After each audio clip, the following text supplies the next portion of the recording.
Arabic is, according to estimates, the fifth most widely spoken language in the world today. It serves as an official language across the Middle East and North Africa, even if it is spoken in a number of different dialects. Arabic also serves as a liturgical language within the religion of Islam, being the language of the Quran and thus imbued with a lot of religious significance. As such, it is directly linked to divine revelation and has a significant role to play in history. Muslims across the world read the Quran in Arabic daily, even if they don't understand the words themselves. It goes without saying that Arabic therefore has a lot of legend associated with it. Because it is the language of the Quran, God's unmediated speech according to the majority of Muslims, it has almost a divine status. Some Muslims historically have considered Arabic to be the one language with which God communicates with mankind, and that Arabic is the language spoken by the angels in heaven, thus being somehow eternal. But if we approach things from a historical and archaeological perspective, looking at material that we can date, study, and scrutinize, what picture emerges then about the origins and development of the Arabic language? Where did it come from? Who spoke it? And what can that tell us about the ancient world?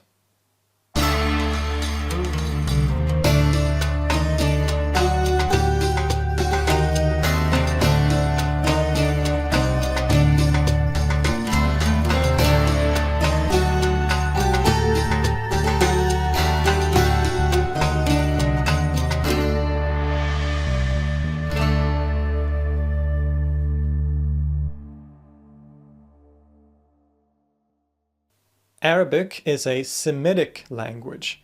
This means that it is closely related to other languages in that family, including Hebrew, Aramaic, and Syriac, and Egyptian, for example. And anyone who speaks these languages will know how many similarities and points of overlap there can be between them. Just look at a word like salam and shalom in Arabic and Hebrew, for example, both meaning peace. So we know that Arabic comes from the Semitic family of languages and that it developed alongside other languages in that category. But where does Arabic in particular come from? Well, this is a pretty difficult question to answer because languages are always changing and evolving. Now, I am not a linguist, and so I am venturing somewhat outside of my field of knowledge here, more so than I usually am. So even more so in this case than in my other videos, I highly suggest and recommend that you check out the literature and the sources that I will leave in the description for a more proper run through a proper studies in this field by actual experts. Many have tried to explain the origins of the Arabic language. There have been many mythical accounts. For example, in Ibn al-Kalbi, the writer of the Kitab al-Asnam, or Book of Idols, who we talked about in the episode about pre-Islamic Arabia, he writes that it was the Amalek, giants who came from Babylon, who first spoke Arabic and took it with them to Arabia. Putting aside these mythical accounts, one very pervasive theory and widely accepted idea is that Arabic originates in southern Arabia and around modern-day Yemen, and that it later from that spread northward across the peninsula. But in fact, recent revolutionary scholarship has suggested that this is actually false. Indeed, it seems that the situation was instead reversed. But let's not get ahead of ourselves and back up a little bit. As I mentioned in the episode about pre-Islamic Arabia and its religious traditions, we are really witnessing a incredibly fruitful and interesting period in the academic study of pre-Islamic Arabia or ancient Arabia generally. There is huge new finds and discoveries being made all the time, which is giving us new perspectives on this culture. And this material shows that in ancient Arabia, there were a whole host of different languages spoken across the Arabian Peninsula. In no way was there a universal Arabic spoken across the region until basically after the arrival of Islam. Indeed, the languages that were spoken and written in what is today Yemen was as far removed from modern Arabic as Hebrew is. Not only was there a myriad of different languages spoken, but also a lot of different scripts or alphabets. Some of these alphabets can be read by scholars today, while others remain undeciphered. We have in southern Arabia scripts like Sabaic and Hadramitic, and in northern Arabia there is the Thamudic languages, so Thamudic BC, etc. And then there's also scripts like Hismaic and Safayitic. And if we look at any of those alphabets, none of them look anything like the Arabic script that we know and love. So this is the first picture we need to have in mind. Ancient Arabia was a multilingual place filled with various languages and scripts in which those languages were expressed. But where is our Arabic then? Did it even exist in the ancient world? Now, some scholars have argued that Arabic as a language really only arrives very shortly before the birth of Islam and the Prophet Muhammad. But this is really only true if we connect the Arabic language itself specifically with the Arabic script. Because indeed, like when we talk about cultures or religions, languages too are always constantly evolving. It's always changing. And if we accept that less narrow view of the Arabic language, things start to open up a little bit more, and we can start to see traces of Arabic further back in history. No one language just arrives out of nowhere, completed, and then just stays that way. Instead, languages are always transforming, reacting to other languages, interacting with neighboring ways, and finding new ways of expression.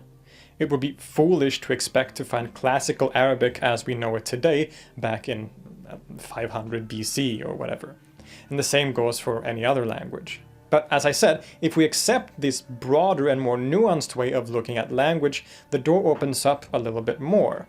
Because indeed, even as far back as the second half of the first millennium BC, we find a few inscriptions and examples of language expression that does have strong characteristics of Arabic, and which probably is an earlier form of that very language. The difference here is that these examples of Proto-Arabic are not written in the Arabic script, which wasn't invented yet, but in various different alphabets. It is only when we read them out loud, so to say, that we recognize its character as being essentially an Arabic, or close to Arabic.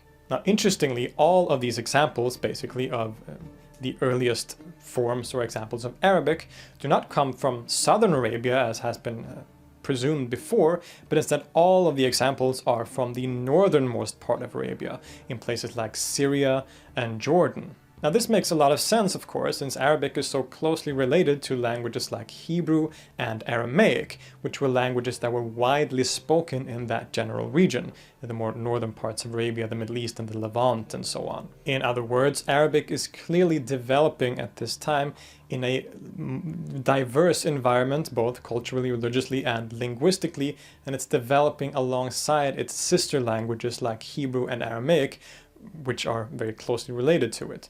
Now this might be a good time to dispel a very common myth that the ancient Arabs were illiterate.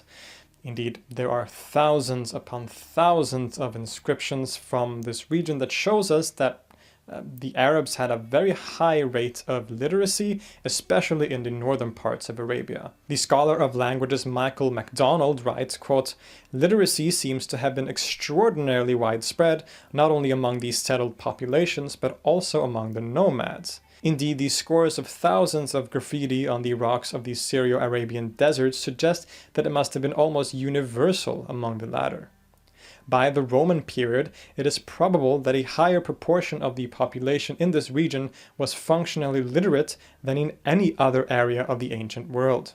So as I said, we have a few examples of Arabic or Proto-Arabic from very early on, so close to 1000 BC, but it's really only when we get much closer to the turn of that millennium, around year 1 basically, that we start to see a real abundance of examples of Arabic. Especially in the period between the 2nd century BC to around the 4th century AD, there are thousands and thousands of inscriptions in northern Arabia that contain early forms and examples of the Arabic language. Most of these inscriptions are in the Safayitic and Hismaic scripts, which were used primarily in southern Syria, Jordan, and the most northern parts of modern Saudi Arabia. But even so, the Arabic we find in these texts are sometimes a bit different from the Arabic that we know in its classical form. These differences have led some scholars to argue that this language shouldn't be categorized as Arabic, but as one form of the wider group known as Ancient North Arabian. For example, one of the most distinguishing features of Arabic is its use of the definite article al, as in al-kitab, meaning the book, or al-Quran, meaning the Quran. But the majority of Safavitic and Hismaic inscriptions instead use the definite article ha, similar to in Hebrew, like in the following example, quote, Li Hamlet bin Salim halest, which means by Hamlet, son of Salim, the bandit. So we can see that the particular characteristic form of Arabic, the definite article al, doesn't really appear in most of the inscriptions, even though there are examples of that too. And this has led some scholars to say that this shouldn't be considered Arabic. But again, if we accept the less narrow view of language and recognize that languages change and that they are diverse and varied, and also look at all the other similarities to Arabic that we find in these inscriptions, I think it's safe to say that this is in some ways at least an earlier form of that language. So that's the general picture in the earliest period.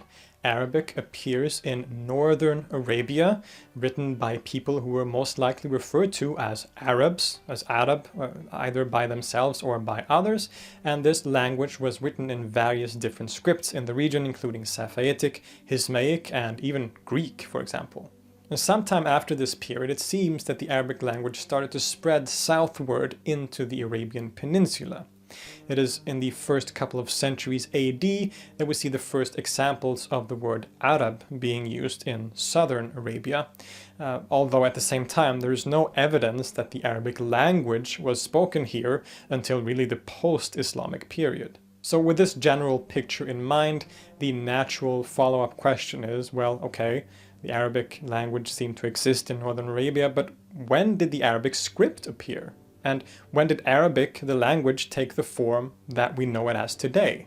And to answer those questions, it's time to talk about one of the most important factors in the development of the Arabic language. That is the Nabateans. The Nabatean kingdom was an Arab state that ruled in northern Arabia and the southern Levant from the 3rd century BC to the 1st century AD, when it was annexed by the Romans. The Nabateans were a rich and flourishing culture that built magnificent cities and monuments. They are most famous for their capital city Petra in modern-day Jordan, which was a major point in trade routes across the Middle East in antiquity.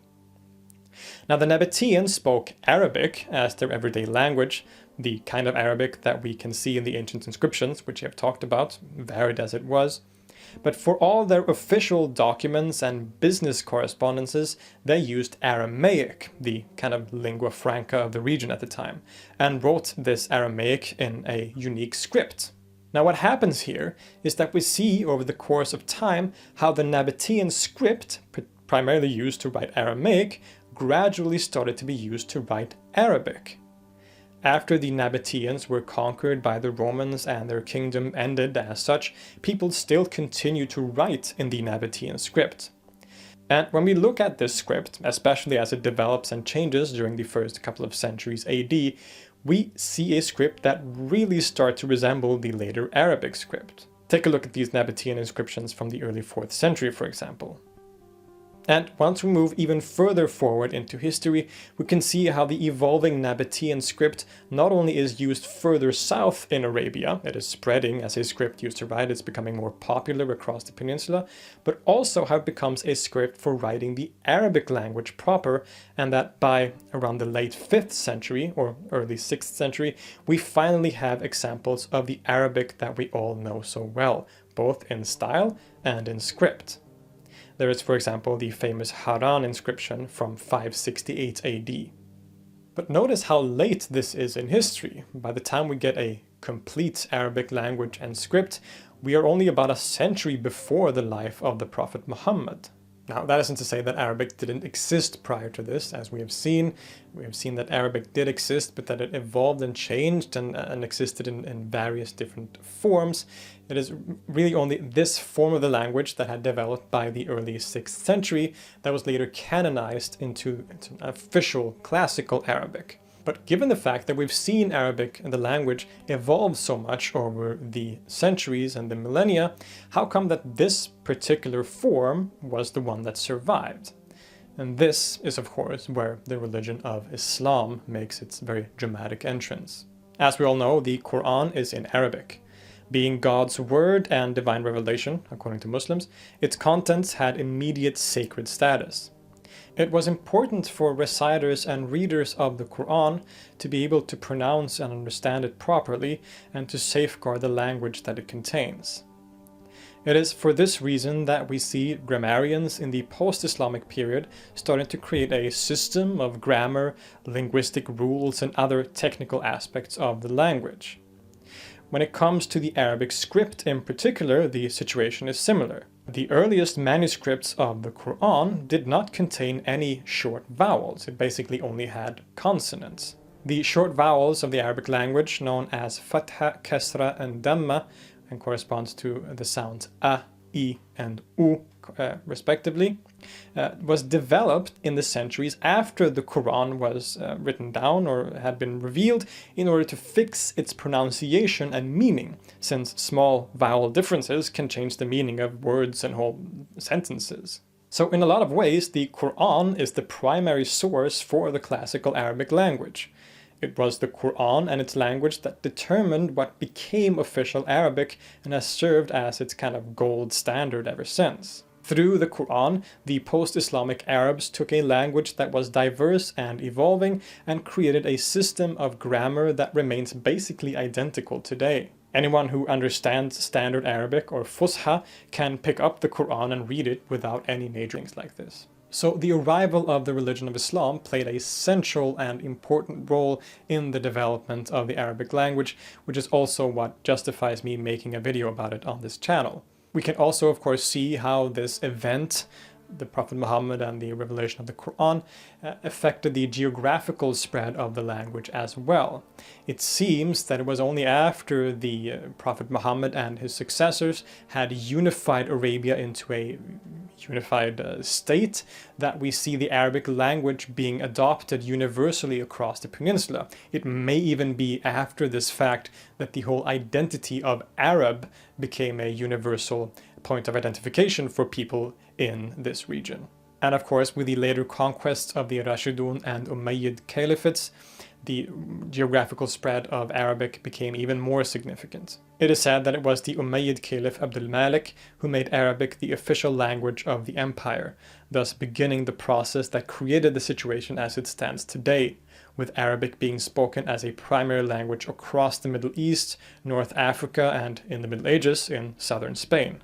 But despite this systematization of the Arabic language and its script, as well as its official use across the empire, it seems that some of the native languages and scripts that were used in pre-Islamic periods in Arabia continued to exist and perhaps also be used for a while afterwards, a couple of centuries in the post-Islamic period. Thus, even though the Quranic Arabic became widespread as an official Arabic, the assimilation was a gradual one, even in the heart of the peninsula.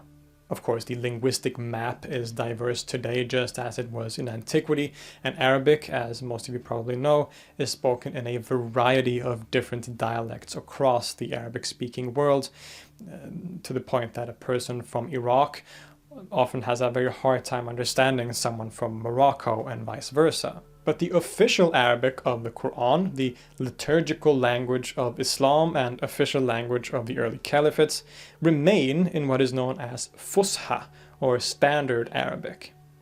This is a form of the language that basically everyone learns in school, at least in Arabic-speaking countries. Some newspapers use Fusha in their papers. Poetry is written in it, and some news channels like Al Jazeera also use it, but it's never really spoken in everyday conversation. Still, the fact that Fusha has survived even to this day, even though its modern Standard Arabic form has a lot of loanwords and innovations to it, the core aspect of language survives pretty much intact, which shows you the central importance and role played by the Quran and the religion of Islam for the general development of the whole Arabic language. In this episode, we have gone on a journey from antiquity up until the modern day. We have seen how the Arabic language started in the northern parts of Arabia, probably being spoken here and also written in various different alphabets and scripts, including Hismaic, Safaetic, and even scripts like the Greek script. It then spread further south into the Arabian Peninsula as far as places like Hijaz, and gradually became more widespread in the region and just more popular as a language. We also saw how the Nabatean kingdom and their official script that was used to write administrative documents in Aramaic gradually became used to write the Arabic language even after the Nabatean kingdom ended, and that as it developed over the first few centuries AD, this script eventually became what we know as the Arabic script today. Finally, we saw that by the 6th century, the final quote-unquote form of Arabic had developed. A form of Arabic that was expressed in the sacred scripture of Islam and thus canonized and, you could say, frozen into its classical form, even if it always continues to evolve, of course. Clearly then, Arabic is a language that has a long and deep history. Its mysterious yet fascinating origins can help us better appreciate the ways that it persists even today, remaining one of the most widely spoken and significant languages in the world. I hope you liked this video. If you want to support this channel and its attempts to give you free and scholarly content about the world's different religious traditions, you can support us on Patreon through a monthly donation or through a one-time donation on PayPal. You are also free, of course, to subscribe, like, and leave a comment. And I will see you next time.